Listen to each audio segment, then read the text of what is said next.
수요일엔 수분 충전. 안녕하세요. 꽃피는 교회 이성근 목사입니다. 오늘은 여러분들과 함께 마가복음 3장 1절에서 6절의 말씀을 놓고 수분을 충전해 보도록 하겠습니다. 이 사건에 있어 중요한 핵심 키워드가 있는데요. 설교를 들으신 분은 이미 아시겠지만 바로 안식일이라는 이 단어가 굉장히 중요합니다.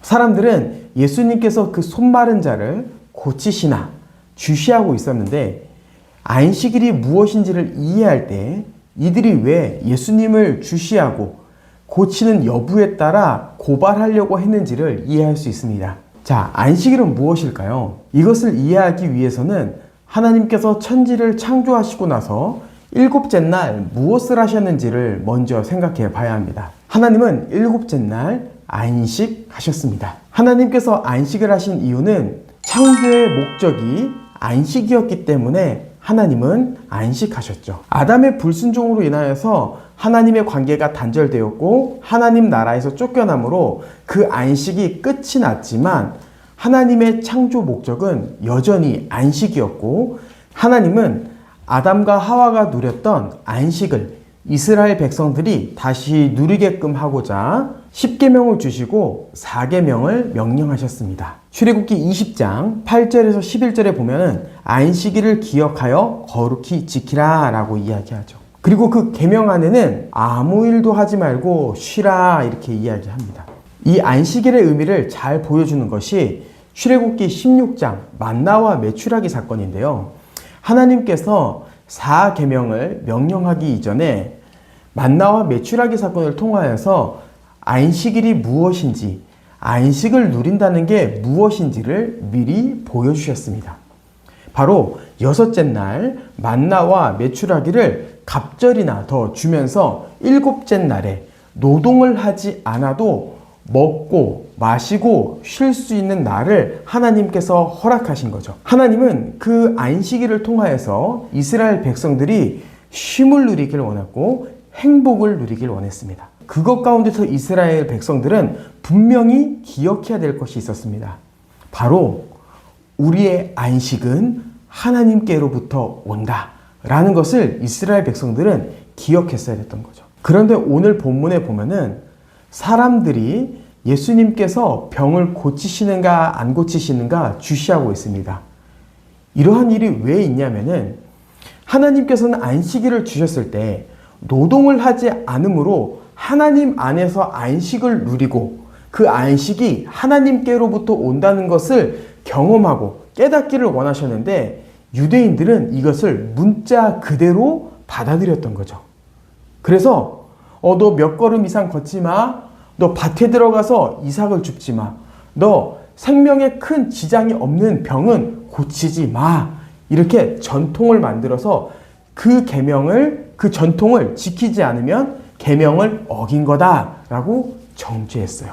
오늘 사건의 문제점은 무엇입니까? 바로 하나님께서 안식일을 준 본 목적을 잃어버리고 형식주의만 남은 것입니다. 내가 몇 걸음을 걷지 않았어. 내가 병을 고치지 않았어. 내가 노동을 하지 않았어. 그러니까 나는 안식일을 잘 지키고 있는 거야. 하나님 안에서 안식을 누리기보다 형식만 지키고 그 형식을 통하여 자기 의가 쌓인 것.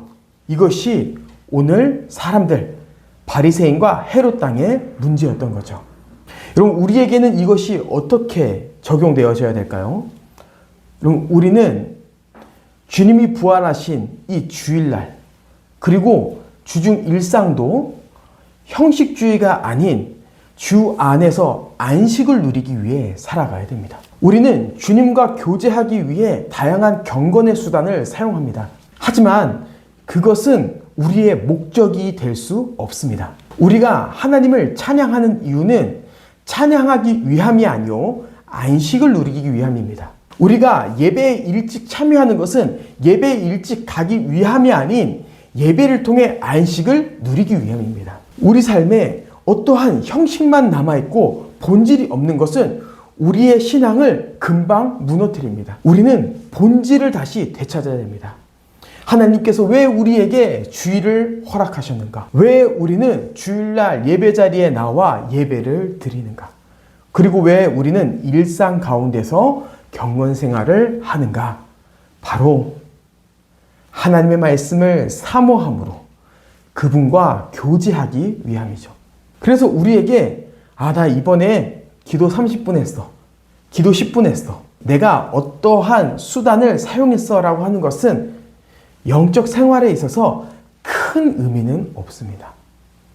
오히려 우리에게는 내가 기도를 함을 통하여서 이번 한 주도 주와 함께 충만히 교제할 수 있었어. 주님과 함께 기쁨을 누릴 수 있었어. 말씀을 통하여서 주님의 더욱더 깊은 사랑을 깨닫게 됐어. 이것이 우리에게 있어서 훨씬 더 중요한 것입니다. 그리고 우리는 형식주의에서 벗어나고 자기 의를 버릴 뿐만 아니라 예수님께서 손 오그라든 자를 구하시고 생명을 나타내셨던 것처럼 우리 또한 교회 안에서 생명을 나타내는 자가 되어야 합니다. 갈라디아서에 보면은 너희가 서로 종노릇하라 라고 이야기하면서 그 앞에 전제되어지는 것이 있는데 형제가 범죄하거든 이라고 되어 있습니다. 이게 무슨 말이냐면은 형제가 죄를 졌을 때 너도 그러한 시험에 들 수 있다는 것을 생각하고 겸손한 마음으로 형제에게 권하고 그 형제가 죄에서 나올 수 있도록 도와주어라 라고 하는 것이 갈라디아서 5장, 6장에 있는 내용입니다. 우리는 그 말씀에 따라서 생명을 나타내기 위해 범죄한 형제가 있다면 그 형제의 명예를 지켜주면서도 그 형제가 죄에서 나올 수 있게 도와줘야 합니다. 이것이 한몸된 교회의 삶에 있어서 굉장히 중요한 적용점입니다. 여러분, 우리는 혹시 형제가 어떠한 죄를 져도 아무런 상관없이 그냥 개인주의에 갇혀 있지는 않습니까? 우리는 옆에 있는 지체의 삶에 대해서 관심이 있습니까? 우리는 옆에 있는 지체가 죄를 진다면 어떻게 반응합니까? 우리는 그 지체를 사랑하는 마음으로 권면하고 안아주고 오래 참고 인내함으로 사랑을 나타내야 됩니다. 그래서 결국에 그 지체를 생명 가운데로 인도해야 됩니다. 이것이 바로 오늘 말씀에 예수 그리스도를 따라 살아가는 생명을 나타내는 자의 삶입니다. 남은 한 주도 생명을 나타내며 주님을 찬양하는, 주님께 영광 돌리는 우리 모든 성도님들 되시길 주님의 이름으로 축복합니다. 남은 한 주도 화이팅 합시다. 화이팅!